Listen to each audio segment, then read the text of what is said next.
High হুতাশ করে, হায় আল্লাহ রে, মোর কি হইল রে, মুই কি হরমু রে, মুই কমবে যামু রে, এরকম বিলাপ করতে নিষেধ করেছেন বিশ্বনবী।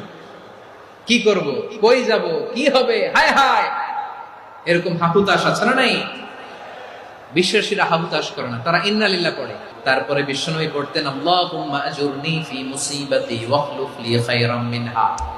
একসাথে প্রথমে পড়তেন ইন্না লিল্লাহি ওয়া ইন্না ইলাইহি রাজিউন, তারপর পড়তেন আল্লাহুম্মা আজুরনি ফি মুসিবাতি ওয়াখলুফ লি খায়রাম মিনহা, মানে আল্লাহ, এই যে আমি বিপদে ধৈর্য ধারণ করলাম, এটার সব তুমি আমারে দাও, আর যেটা হারালাম এর চেয়ে ভালো কিছু দিয়ে মেকআপ করে দিও, ভালো কিছু দিয়ে বদল করে দিও। সুবহানাল্লাহ পড়েন।